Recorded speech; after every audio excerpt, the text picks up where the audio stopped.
ってきます。僕は世界を滅ぼす騎士になんかならないよ。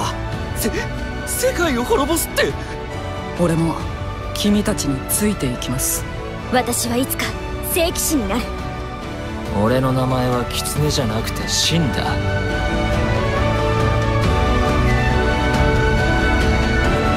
ここでこうして出会ったのも何かの縁だよね。一緒に行こう。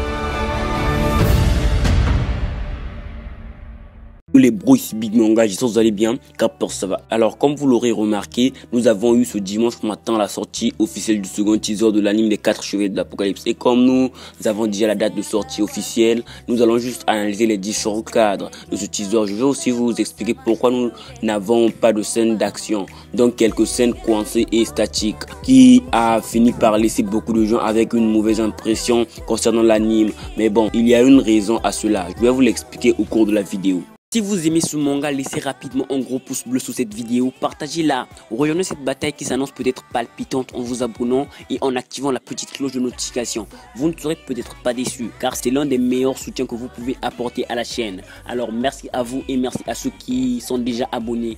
Alors, ce teaser commence avec une scène du premier chapitre du manga et aussi probablement de l'anime, là où nous avons notamment une vue panoramique sur le doigt de Dieu, le lieu où nous retrouvons le protagoniste principal Perceval et aussi où tout commencera avec bien évidemment un scénario assez simple mais bon c'est toujours très beau et attrayant visuellement. Puis nous voyons un étrange oiseau bleu et le petit Percy courant vers lui et dans le manga toute cette séquence représente essentiellement le début du premier chapitre, ce qui sera probablement le début de notre premier épisode. J'aime énormément cette scène car c'est une scène très fidèle au manga et nous pouvons remarquer un mouvement de caméra assez cool, mais nous avons une scène qui n'a pas vraiment besoin de beaucoup d'attention avec notamment ce que nous avons eu dans le premier teaser. Je ne pensais pas qu'il le reprendrait encore vu que le teaser est assez court, donc il devait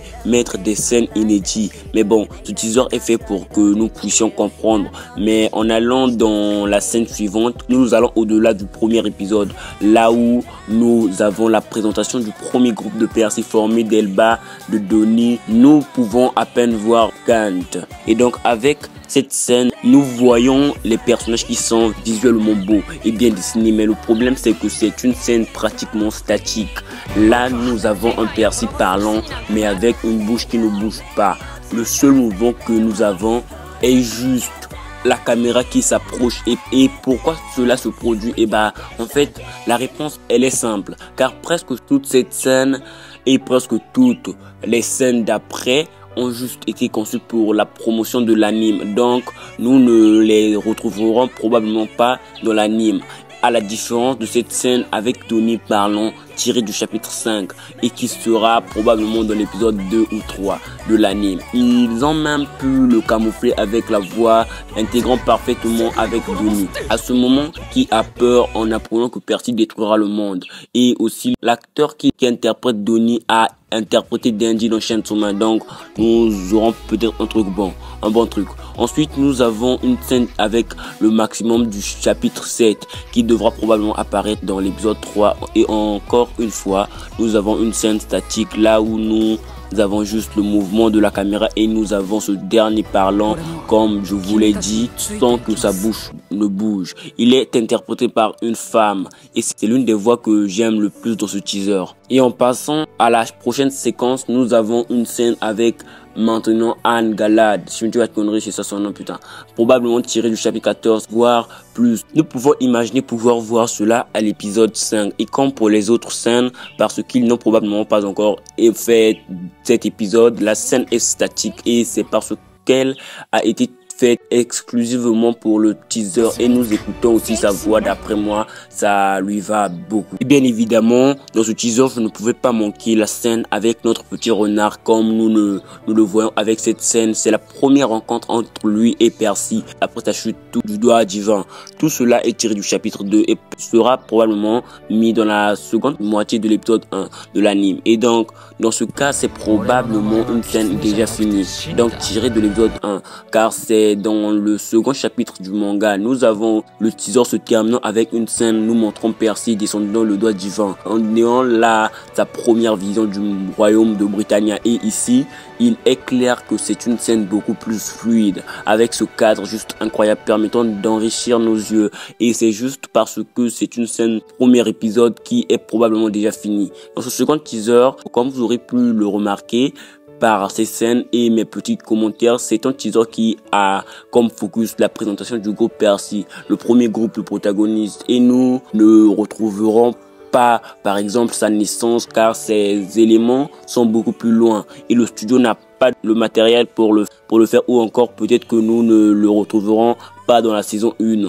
Donc pour donner un petit statut à l'anime, ils ont dû créer des scènes de teaser. Je sais bien qu'ils auraient pu mieux faire car c'est une vidéo promotionnelle qui vend l'image de l'anime avec l'intention d'attirer du public, ce qui reste stagnante. Mais bon, ce n'est pas un truc inquiétant car ça signifie juste que la production de l'anime s'est faite un peu tard et que nous n'aurons peut-être pas une mauvaise animation. Même si nous n'avons pas eu de scène de combat dans les deux teasers présentés, mais on peut dire que le personnel semble être très compétent car nous remarquerons que l'art du dessin est très fidèle au trait de Nakaba qui plaira grandement aux gens, et j'espère que la palette de couleurs sera très dynamique. Et déjà le scénario est juste magnifique, mais bon, je n'en dirai pas plus car aujourd'hui j'analyse juste petit teaser, mais peut-être que nous aurons à l'avenir un autre nous montrant d'autres protagonistes. Mais bon, comme je l'ai dit, ce teaser a juste servi de présentation des protagonistes initiaux et de leur voix.